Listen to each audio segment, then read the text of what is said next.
Turning now to the violent and deadly weather here at home. We mentioned at the top of the broadcast a huge storm system that brought with it dozens of very powerful tornadoes that damaged or outright destroyed parts of the Midwest and the Southeast. Our own Don Teague is live for us tonight in Seneca, Missouri. Don, good evening.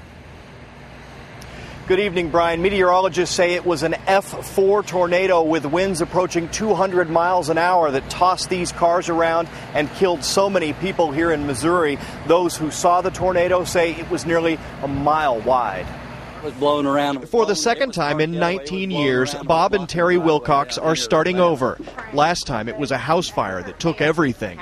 This was worse. That's the first thing I heard was a huge hail hitting the house, and then we just heard things breaking apart. Terry hid with her son in the basement as a giant tornado tore their Seneca, Missouri home to shreds.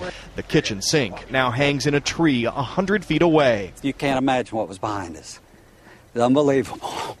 Bob Wilcox was driving home when the tornado hit and found himself directly in the storm's path. He barely escaped, but motorists he passed on the road were killed.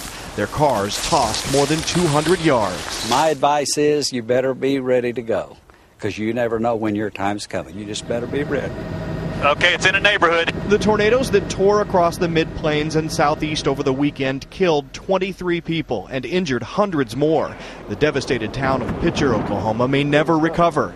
In parts of Arkansas, North Carolina, and Georgia, cleanup will take weeks. I looked out the window, saw that the fence was gone. NBC's Al Roker says this is already the deadliest season in a decade and one of the most active. Counting this weekend's report of 66 tornadoes, that brings us to 910. Normally, it would take us to mid-August to get to this point. Angel was in my living room. Back in Missouri, the Wilcoxes have little left, but say what they do have is enough. Family, faith, and Fred, the miracle llama. Hi, boy. He was in the front yard when the tornado struck. He's still there now.